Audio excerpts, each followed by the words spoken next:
My son Oliver's heart surgery was scheduled for May 14th at 6 a.m. He was 7 years old, terrified, and facing a 4-hour procedure to repair a congenital valve defect. I'd told my family about it 6 weeks in advance. I called everyone personally, explained how serious it was, how scared Oliver was, and how much we could use their support. My mother promised she'd be there. Of course, sweetheart. We'll all be there. Oliver needs his family. My sister Diane said she'd take the day off work. My brother Marcus said he'd drive down from Portland. My father said he'd bring Oliver's favorite stuffed animal. The night before surgery, Oliver couldn't sleep. Will Grandma really be there when I wake up? He asked, his small hand gripping mine. She promised, buddy. Everyone promised. What if I don't wake up? My heart broke. You will wake up. The doctors are excellent, and I'll be right there the whole time. But everyone else too. They'll all be there? They'll all be there. That was the last promise I should have made. We arrived at the hospital at 5:30 a.m. Oliver was brave through check-in, changing into his gown, and meeting the anesthesiologist. But his eyes kept darting to the waiting room entrance. Where's Grandma? He whispered as they prepped him for surgery. She's probably parking. Traffic, you know. And Uncle Marcus? He had a long drive. He'll be here. The nurse came to wheel him to the operating room. Oliver grabbed my hand, tears streaming down his face. Mom, I'm scared. I know, baby, but you're so brave, and when you wake up, everyone will be there to see you. They took him away at 6:02 a.m. I walked to the waiting room and checked my phone. No messages, no missed calls. I waited. 6:30 a.m. nothing. 7:00 a.m. still nothing. At 7:15 I called my mother.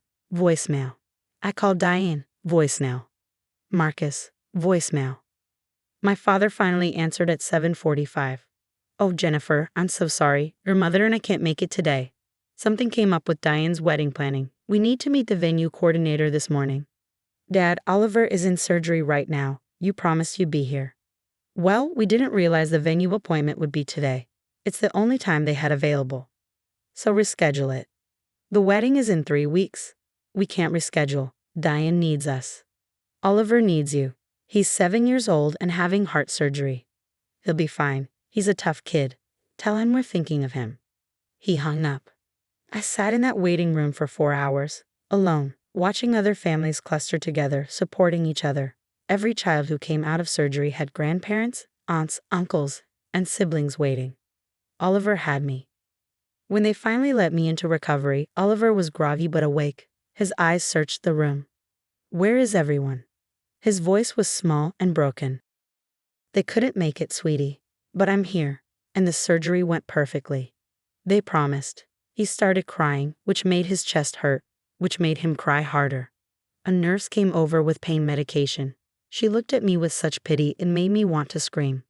My 7-year-old son, recovering from heart surgery, crying because his family didn't show up. We went home the next day. Oliver was quiet, withdrawn. I tried to keep his spirits up, but he barely spoke. My mother called that evening. How's our little soldier? Heartbroken, literally and figuratively. Oh, don't be dramatic. I'm sure he's fine. Kids are resilient. He's devastated that no one came. He keeps asking why you didn't show up. Well, the wedding planning was important. Diane's big day is coming up. Oliver's surgery was important. It was life-threatening. He was terrified. But it went fine, right? So everything worked out. I hung up on her. 3 days later, 3 days after my son's heart surgery, my phone buzzed with a text from my mother. Mom, hi sweetheart. We need to talk about something important. Diane found her dream wedding dress, but it's $5,000. We're asking all the family to chip in. Can you send your contribution by Friday? We need to secure it before someone else buys it. I stared at that message for a full minute. $5,000 for a dress. 3 days after they'd all skipped Oliver's surgery for wedding planning. I walked to Oliver's room. He was sleeping, still pale, still wearing his hospital bracelet, a 4-inch scar on his tiny chest. I walked back to my phone and opened my banking app. I transferred exactly 50 cents to my mother's account. Then I typed a message. For the veil. Best wishes. I hit send. Then I did something I'd been considering for months but had never had the courage to do. Years ago, when I'd gotten a significant raise, my parents had convinced me to add them as authorized users on one of my accounts just in case of emergencies. They'd said it would be easier for family support, for helping each other out. I'd agreed because that's what I always did. Agreed, accommodated, bent to keep the peace. That account now had $47,000 in it. My savings, my emergency fund. Money had worked hard for. I logged into my bank's website and removed their access. Removed them as authorized users. Changed all my passwords. Secured everything. Then I blocked all their numbers. I didn't tell them I was doing it. I just did it. The next morning at 8:47 a.m., my phone rang from an unknown number. Ms. Jennifer Walsh? Yes. This is Derek Morrison, branch manager at Pacific Union Bank. I have your mother, Patricia Walsh, here in my office. She's asking about some account access issues. I'm sorry, what? She's indicating that she had authorized access to one of your accounts and now she's unable to access it. She's quite upset and asked me to call you to clear this up. Mr. Morrison, I removed her access yesterday. That account is mine. She's no longer authorized. I see. She's claiming there was some kind of mistake. There's no mistake. I deliberately revoked her access. The account is in my name only now. I heard my mother's voice in the background. Let me talk to her. Ms. Walsh, the manager continued, your mother is insisting this is some kind of error. She says there was family money in that account. Every penny in that account is money I earned. My paychecks, my savings. She was an authorized user as a courtesy, but it's my account. I have every right to revoke that access. Of course you do. I just wanted to confirm before we. My mother's voice got louder. Tell her to fix it. Tell her she can't just steal from family. Mr. Morrison, I said clearly, please inform my mother that I haven't stolen anything. That account contains only my money. She has no legal claim to it. And if she continues to harass me or your staff about this, I'll consider it financial harassment. Understood. I'll explain the situation to her. Thank you. I hung up and immediately received 3 calls from different unknown numbers. I didn't answer any of them. An hour later, my doorbell rang. My brother Marcus stood there, looking angry and uncomfortable. What the hell, Jen? Hello to you too. Mom called me crying, said you stole money from her and locked her out of your account. I didn't steal anything. I removed her access to my account, the one with my money in it. She says there was family money. There wasn't. Every dollar in that account came from my paychecks. She was an authorized user for emergencies. But apparently, emergencies don't include my son's heart surgery. Marcus had the grace to look ashamed. Look about that. You promised Oliver you'd be there. You all did. He's 7 years old and he had heart surgery. Alone, with just me. We had the venue thing, which you could have rescheduled, or attended after the surgery, or literally any other time. I crossed my arms. But you chose a wedding venue walk through over a 7-year-old's heart surgery. And now you're all shocked that I won't hand over $5,000 for Diane's dress? It's for family. Oliver is family. Where was the family support when he needed it? Where were you when he came out of surgery asking why nobody came? He asked that. Of course he asked that. You all promised. He went into heart surgery believing his family would be there. And he woke up to find out none of you cared enough to show up. Marcus rubbed his face. Mom said it was a routine surgery. It was a 4-hour open heart surgery on a 7-year-old. There's nothing routine about that. We didn't know it was that serious. I told you. I called every single one of you and explained exactly what was happening. You chose not to listen. You chose to believe it wasn't important because that made it easier to skip it for wedding planning. So you're punishing us by locking Mom out of your money? It's not punishment. It's a boundary. She had access to my account as an emergency backup. She's proven she doesn't understand what an emergency is. A wedding dress is not an emergency. Oliver's surgery was. What about Diane's wedding? What about family supporting family? Marcus, I just watched my 7-year-old son go through heart surgery surrounded by strangers while his entire family was picking out centerpieces. Don't talk to me about family support. So that's it? You're cutting us all off? I'm protecting my son and myself from people who've proven they don't care about us. Yes. If that means cutting you off, then yes. He left without another word. That afternoon, Diane herself showed up. I almost didn't open the door. I can't believe you, she said the moment I did. My wedding is in 3 weeks, and you're sabotaging it. I'm not sabotaging anything.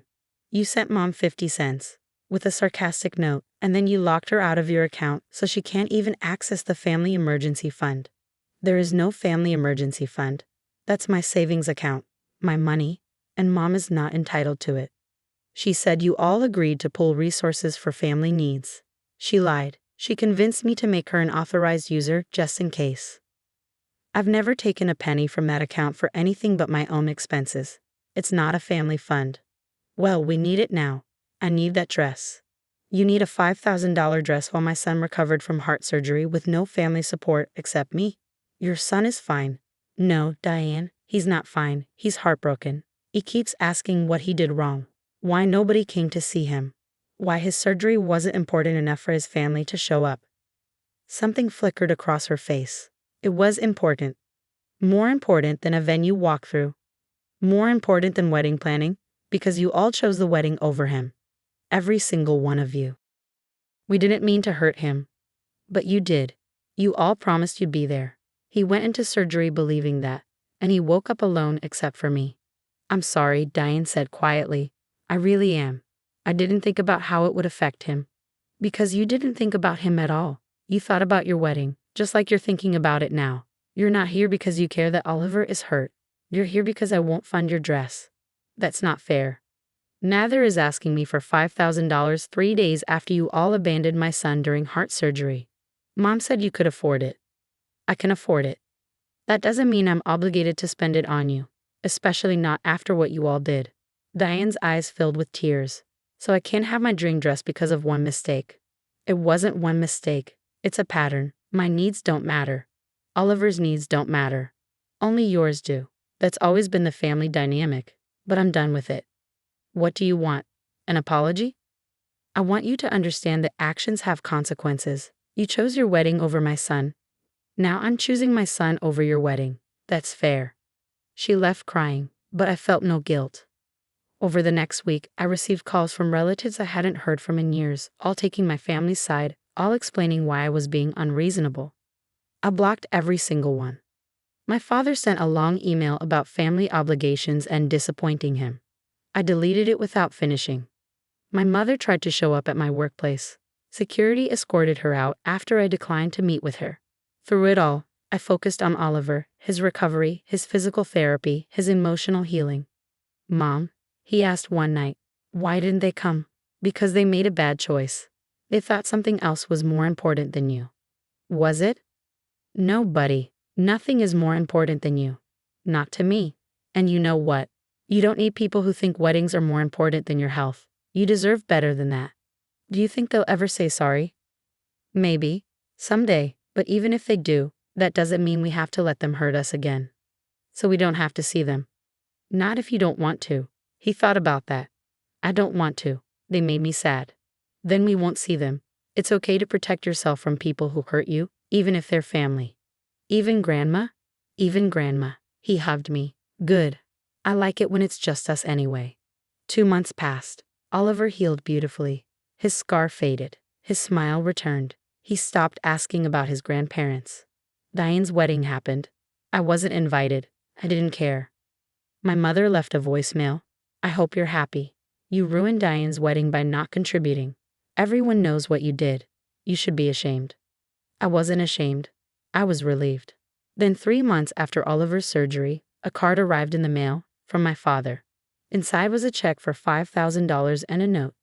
Jennifer, I'm not asking you to cash this. I'm asking you to see it as what it represents, the amount we asked you to contribute to something trivial while ignoring something vital. The amount that represented our priorities being completely wrong. You were right. Oliver's surgery was an emergency. The wedding wasn't. We chose badly. We hurt both of you. This check is what we should have offered. Help for medical expenses, support during a crisis, putting family first. I don't expect forgiveness. I just wanted you to know that I see it now. I understand what we did. I'm sorry, Dad. I held that check for a long time. Oliver peeked over my shoulder. What is it? An apology. From Grandpa. Is it a good apology? I think so. He understands what he did wrong. Does that mean we have to see them? No. It means he's learning. Whether we let him back into our lives is up to us. We decide who gets our time and energy. I'm not ready yet. Then we wait until you are, or we don't. Either way is okay. I never cashed that check, but I kept the note because maybe someday Oliver would be ready to consider forgiveness. Or maybe he wouldn't. And either way, I choose him. Every single time.